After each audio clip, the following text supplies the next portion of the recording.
In 1959, 10 experienced hikers set out on a winter expedition into the Ural Mountains. They were young, skilled, and prepared for the brutal cold. But only 9 would continue the journey. One of them was forced to turn back due to health complications, a decision that would ultimately save his life. The rest pressed forward, unaware that what awaited them would become one of the most chilling mysteries of the 20th century. The scene rescuers uncovered was haunting. The hikers' tent stood half buried in snow, but what truly disturbed investigators were the long, deliberate cuts in the fabric, sliced open from the inside, as if its occupants had clawed their way out in sudden panic. Inside, boots, coats, food, and gear were left untouched. A single lamp was still faintly glowing. A trail of footprints led into the forest. Not far from the camp, a heavy coat was discovered lying in the snow, abandoned without reason. At the edge of the trees, 2 bodies were found beside the remains of a small fire. Despite the freezing cold, both wore only underclothes. High above them, the branches of a cedar tree were broken several meters from the ground, as if someone had climbed in desperation to gain a view of the slope. A short distance away, 3 more bodies were discovered, scattered along the path back toward the tent. It looked as though they had fallen one by one in the snow. Among them was a young woman who had managed to climb higher than the others, but collapsed halfway up the slope. Weeks later, the final 4 were found in a shallow ravine beneath meters of snow. Their injuries were devastating. Fractured skulls, shattered ribs, wounds compared to the force of a violent crash. Some were missing their eyes, and one her tongue. And in one of the recovered cameras, the last photograph showed nothing but a blurred, glowing shape against the darkness of the night. Over the years, countless theories have tried to explain what happened that night on the slope. Some say it was an avalanche, sudden and violent. Others whisper about a Russian yeti roaming unseen through the mountains. There are those who believe the hikers fought among themselves. Some insist it was the government, covering up a secret military experiment, while others point to the traces of radiation on the clothing and imagine nuclear weapons or worse. And of course, there are the most extraordinary claims, aliens in the sky, or even a curse tied to the very mountain they camped upon. The case has become more enigmatic with time, largely because of how poorly the original investigation was handled. Reports were incomplete, contradictory, and many details were left unexplained. This vacuum allowed every possible theory to grow, and it didn't help that the hikers are always described as experienced, when in reality, most of them were barely in their 20s. They had training, yes, but they were not infallible experts. Even the name of the mountain is often mistranslated as Mountain of Death, when in fact it means Dead Mountain, simply because little game lived there. But when we strip away the mystery, each popular theory begins to collapse. The Yeti? There were no footprints other than the hikers. Aliens?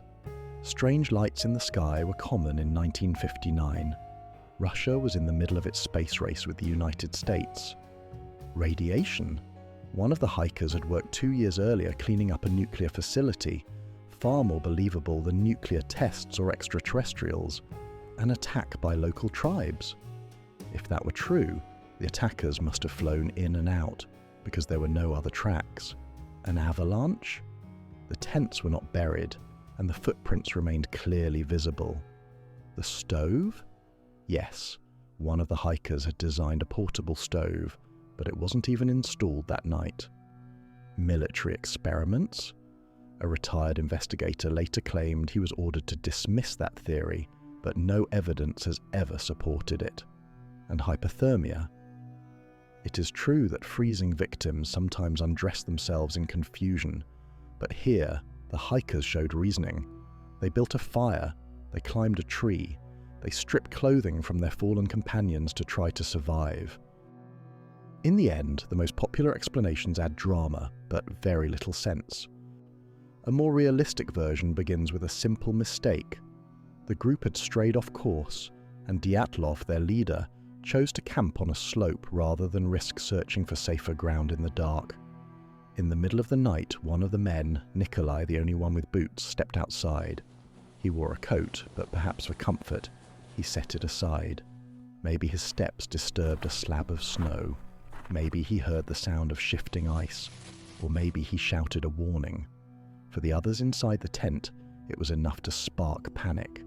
They believed an avalanche was coming. Whether large or small, it could bury them alive. They slashed their way out of the tent and fled, some barely dressed, others only half prepared. They knew the forest wasn't far and that there would be wood for a fire, so they pushed into the night. Behind them, a faint lamp still glowed inside the tent, left behind like a beacon in case they returned. By the time they reached the trees, the cold had already taken hold. They managed to build a fire, but the temperature was close to 20 degrees below 0 Fahrenheit. Desperation set in. Some pressed too close to the flames, suffering burns that showed how their reasoning was slipping away. When both Yuris, Doroshenko and Krivonishenko fell still, the others stripped them of clothing, trying to protect their own freezing bodies, especially their feet, which were taking the worst damage. At that point, the group tried to act. They needed shelter, or they would all die. They split in two. One group attempted to climb back toward the tent to retrieve sleeping bags. The others began digging into the snow to create a den, but they had no way of knowing that beneath them was a hidden ravine. The ground gave way, sending them crashing down and leaving them with catastrophic injuries. The ones who tried to return to the tent never made it. One by one, they collapsed in the snow, falling just short of their goal. What happened on that mountain was not supernatural. It wasn't a yeti, or aliens, or secret weapons. It was 9 young hikers caught in a chain of panic, mistakes, and terrible luck on the coldest night of their lives. And yet, for decades, the story has been told as if it were an unsolvable riddle. Television shows, podcasts, and countless videos all echo the same extraordinary theories, not because they make sense, but because they sound mysterious. Mystery brings views. Few ever stop to apply logic, and when you do, the truth becomes clear. This was a tragedy born not from the impossible, but from fear, confusion, and the brutal indifference of nature. The Dyatlov mystery has been told 1,000 times, but what's your take?